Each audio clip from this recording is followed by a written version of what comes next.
আসসালামু আলাইকুম, সকলকে নতুন আরেকটা ভিডিওতে স্বাগতম।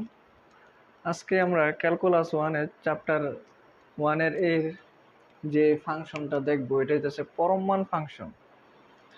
পরম মান ফাংশন থেকে কিভাবে ডোমেন রেঞ্জ নির্ণয় করতে হয়।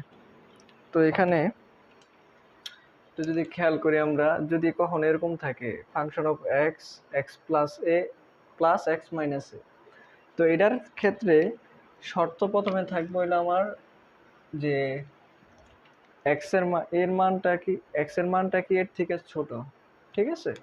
এই শর্তে এর জন্য ফাংশন অফ এক্স এর মানটা কি হয়, আমরা জানি পরম মানে কি হয়, প্লাস মাইনাস দুইটাই থাকে, তাই না। যে প্লাস মাইনাস দুইটাই থাকে, তখন কি করতে হইব, প্লাস মাইনাস যদি থাকে মানে প্লাস মাইনাস থাকে, তাহলে এই যে এক্স মাইনাস